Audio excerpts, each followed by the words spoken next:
কিভাবে পেজ অথবা আইডির নাম পরিবর্তন করবেন সে নিয়ে সবাই টেনশনে থাকেন। তো আজকে আপনাদের দেখিয়ে দেবো যে কীভাবে পেজ অথবা আইডির নাম পরিবর্তন করতে পারবেন একেবারে ইজিলি। এটা আপনারা 2 মাসের মধ্যে মানে 60 দিনের মধ্যে একবারই পরিবর্তন করতে পারবেন। তো বারবার কিন্তু করা যাবে না।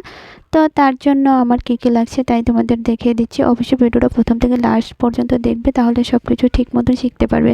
তো হ্যালো গাইস, আসসালামু আলাইকুম। সবাই কেমন আছেন? ইনশাআল্লাহ সবাই ভালো। জি আলহামদুলিল্লাহ, আমরা রহমতে অনেক অনেক ভালো আছি। তো প্রথমে চলে যাবো মোবাইল স্ক্রিনে। তো চলে আসলাম মোবাইল স্ক্রিনে এসে তো এখানে আগে কিন্তু নর্মালি এভাবেই করা যেত, এখন কিন্তু আর এভাবে করা যায় না। এই যে আগে কিন্তু এখান থেকে করা যেত, কিন্তু এখন এভাবে আর হয় না। তো তার জন্য আমার প্রথমে চলে যে কোনো একটা ব্রাউজার অন করে নিতে হবে। তো এখানে ক্রোম ব্রাউজারে চলে যেতে হবে। ক্রোম ব্রাউজারেটা আগে ওপেন করে নিতে হবে। তারপর এই যে গুগলে চলে আসবেন। গুগলে এসে এখানে লিখবেন facebook.com। তো ফেসবুক যে ক্রম লেখার পর কিন্তু facebook.com চলে আসছে। তো এখানে ট্যাপ করে দেবেন। এখানে ট্যাপ করে দেওয়ার পর এই যে মোবাইল নাম্বার আর পাসওয়ার্ড চাচ্ছে। তো এখানে আপনার যে মোবাইল নাম্বার বা যে পাসওয়ার্ডটা দিয়ে আপনার পেজ বা আইডিটা খোলা সেটাই এখানে দিবেন। সুন্দর মতন সবগুলো উঠিয়ে নেবেন।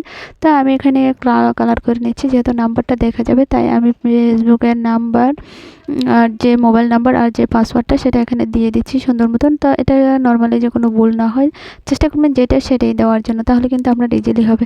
তো এখন এখানে লগ ইন করে নিব। যে ফেসবুক বা যে আইডিটা দিয়ে আমি যেটাতে নাম পরিবর্তন করবো সেটাতে ট্যাপ করে দিয়েছি আর কি। লগ ইন করে দেওয়ার পর এই তো আমার পেজে চলে আসছে। তো পেজে চলে আসার পর এখানে যে 3 ডট আছে এখানে ট্যাপ করে দেবো। তো এখান থেকে কোথায় নিয়ে যায় এখন দেখেন। তো এখন চলে আসছে ডেস্কটপ সাইট। এই যে ডেস্কটপ সাইটে ট্যাপ করে দেবো, যেটা মার্ক করা আছে এটাতে ট্যাপ করে দেবো। এটাতে ট্যাপ করে দেওয়ার পর এই যে এখানে আপনার পেজ আইডি যা কয়টা আছে সবগুলো এখানে দেখাবে। আপনি যেটাতে পরিবর্তন করতে চান সেটাতে ট্যাপ করে দেবেন। তা আমি যেহেতু আমার পেজেই দেখেছি তো আমি আমার পেজ থেকে সিলেক্ট করে নিয়েছি। এই তো আমার পেজে সিলেক্ট করে নিয়েছি। তো চলে আসছে আমার পেজ। তো এখান থেকে আমি এই যে সেটিং প্রাইভেসি এখানে ট্যাপ করে দেবো। এখানে ট্যাপ করে দেওয়ার পর এই সেটিংয়ে ট্যাপ করে দেবো। তো এখানে এই যে ট্যাপ করে দেওয়ার পর এই তো চলে আসছে এটা। তো এটাকে একটু জুম করে দেখিয়ে দিচ্ছি তাহলে সুবিধা হবে। তো এই যে জুম করে দিচ্ছি। তো এখানে নেম লিখবো, এই সার্চ বাটনে নেম লিখবো। নেম লেখার পর যে এটা আসবে দেখেন কি আসে। তো এই যে নেম আসছে, তো নেমে এখন ট্যাপ করে দেবো। নেমে ট্যাপ করে দেওয়ার পর এই তো চলে আসছে আমার পেজের নামটা সব। তো এখন এখানে ট্যাপ করে দেবো। এখানে ট্যাপ করে দেওয়ার পর এই তো চলে আসছে নেম। তো এখান থেকে আমি এটাকে এখন কেটে নিচ্ছি। তো কেটে যে নামটা বসাবো সেটা এখানে বসিয়ে দেবো। তো এই যে এটাকে আমি কেটে এখানে বসিয়ে দিচ্ছি ইয়াসিন আরাফাত। তো আপনারা যে নামটা দেবেন সেটাই এখানে বসিয়ে দিবেন।